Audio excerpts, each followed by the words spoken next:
Hello, welcome back to my channel. ഇന്ന് നല്ല അടിപൊളി സ്നാക്കിൻ്റെ റെസിപ്പിയാണ് വന്നിട്ടുള്ളത്. നന്നായിട്ട് കറുത്ത് പഴുത്തോ ഉടഞ്ഞു പോയ നേന്ത്രപ്പഴം വെച്ചിട്ട് നമ്മൾ വിചാരിക്കുന്നതിലും ടേസ്റ്റി ആയിട്ടുള്ള ഒരു സ്നാക്ക് റെഡിയാക്കി എടുക്കാം. നല്ല സിമ്പിളായിട്ടുള്ള റെസിപ്പിയാണ്. അപ്പോൾ വീഡിയോ സ്കിപ്പ് ചെയ്യാതെ കാണാം. ചാനൽ ആദ്യമായിട്ട് കാണുന്നവരുണ്ടെങ്കിൽ പ്ലീസ് ഒന്ന് സബ്സ്ക്രൈബ് ചെയ്യുക. അതുപോലെ തന്നെ വീഡിയോയിലോട്ട് പോകുന്നതിന് മുന്നേ വീഡിയോ ഒന്ന് ലൈക്ക് ചെയ്യണേ. അപ്പോൾ നമുക്ക് നേരെ റെസിപ്പിയിലോട്ട് പോകാം. ആദ്യം പാൻ ഒന്ന് ചൂടാക്കിയിട്ട് അതിലോട്ട് നെയ്യ് ഒഴിച്ച് കൊടുക്കാം. നേന്ത്രപ്പഴം നമുക്കൊന്ന് വാട്ടിയെടുക്കണം. ഒന്ന് ചെറുതായിട്ട് അരിഞ്ഞെടുത്തിട്ട് നമുക്കതൊന്ന് ജസ്റ്റ് ഒന്ന് വാട്ടിയെടുക്കാം. അപ്പോൾ നന്നായിട്ട് പഴുത്തിട്ടുള്ള പഴമാണ് ഞാൻ എടുത്തിട്ടുള്ളത്. അപ്പോൾ നിങ്ങൾക്ക് കാണുമ്പോൾ മനസ്സിലാവും. അപ്പോൾ ഏത് രീതിയിലുള്ള പഴമാണെങ്കിലും നമുക്കിതുപോലെ ചെയ്തെടുക്കാം. അത്യാവശ്യം നല്ല പഴുത്ത പഴം എടുക്കുമ്പോഴാണ് കുറച്ചുകൂടി നല്ല ടേസ്റ്റ് ആയിട്ട് ഉണ്ടാവുക. എന്നിട്ട് ഇതിനെ നമുക്ക് നന്നായിട്ടൊന്ന് റോസ്റ്റ് ചെയ്ത് നന്നായിട്ടൊന്ന് വാട്ടിയെടുക്കണം. അതൊന്ന് വാടി വരുന്ന സമയത്ത് നമുക്കിതിലോട്ട് മധുരത്തിന് പഞ്ചസാര ചേർത്ത് കൊടുക്കാം.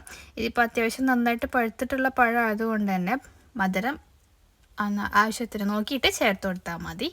എന്നിട്ട് അതൊന്ന് മിക്സ് ചെയ്തെടുത്ത ശേഷം പിന്നെ നമുക്കിതിലോട്ട് തേങ്ങ ചിരവിയത് ചേർത്ത് കൊടുക്കണം.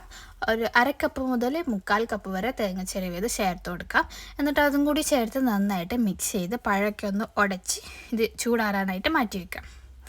ഇനി ഒരു ബൗൾ എടുത്തിട്ട് അതിലോട്ട് ഒരു കോഴിമുട്ട പൊട്ടിച്ചൊഴിച്ച് കൊടുത്തിട്ടുണ്ട്. എന്നിട്ട് അതിലോട്ട് ആവശ്യത്തിന് പഞ്ചസാരയും കൂടി ചേർത്ത് കൊടുക്കാം.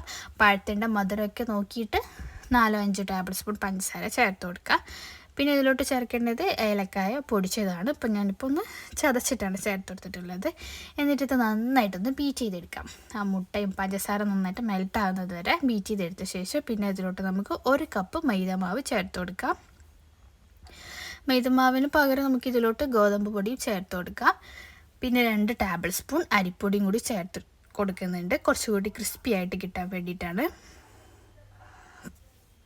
ഇനി ഇതിലോട്ട് ഒരു 1/4 ടീസ്പൂൺ ബേക്കിംഗ് സോഡ ചേർത്ത് കൊടുക്കുക, കുറച്ച് മതി.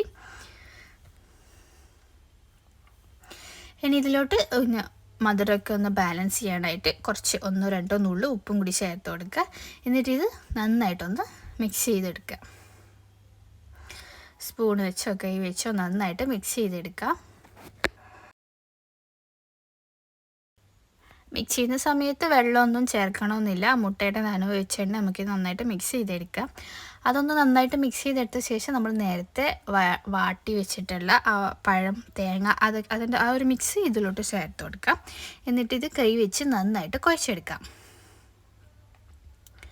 നേരത്തെ പറഞ്ഞതുപോലെ തന്നെ ഇത് മിക്സ് ചെയ്യുന്ന സമയത്ത് ഇതിൽ നമ്മൾ വെള്ളമൊന്നും ചേർക്കേണ്ട ആവശ്യമില്ല. മുട്ടയുടെയും പഴത്തിൻ്റെയൊക്കെ നനവ് തന്നെ മതിയാവും. അപ്പോൾ അത് മൊത്തത്തിൽ കുഴച്ചെടുത്തിട്ടുണ്ട്. ചെറുതായിട്ട് കയ്യിൽ ഒട്ടുന്ന രീതിയിലാണ് ഉണ്ടാവുക. എന്നാലും കുഴപ്പമില്ല, നമുക്കിത് നന്നായിട്ട് തന്നെ ഫ്രൈ ചെയ്തെടുക്കാൻ പറ്റും. ഇത് നമ്മൾ ഡീപ്പ് ഫ്രൈ ആണ് ചെയ്തെടുക്കുന്നത്. അപ്പോൾ ഓയിൽ നന്നായിട്ട് ചൂടായ ശേഷം പിന്നെ ഒരു മീഡിയം ടു ലോ ഫ്ലെയിമിൽ ഇട്ടിട്ട് വേണം നമ്മൾ കുക്ക് ചെയ്തെടുക്കാൻ. ഇത് പെട്ടെന്ന് ഒരു ബ്രൗൺ കളറായി വരും. പിന്നെ അതിൻ്റെ ഉള്ളിൽ കുക്കായി പോവാതിരിക്കരുത്. അതുകൊണ്ട് മീഡിയം ടു ലോ ഫ്ലെയിമിൽ ഇട്ടിട്ട് തിരിച്ചും മറിച്ച് വിട്ടിട്ട് ഒരു ബ്രൗൺ കളർ ആകുന്നത് വരെ ഫ്രൈ ആക്കി എടുക്കാം. നല്ല അടിപൊളി ടേസ്റ്റി ആയിട്ടുള്ള ഒരു സ്നാക്കിൻ്റെ റെസിപ്പിയാണിത്.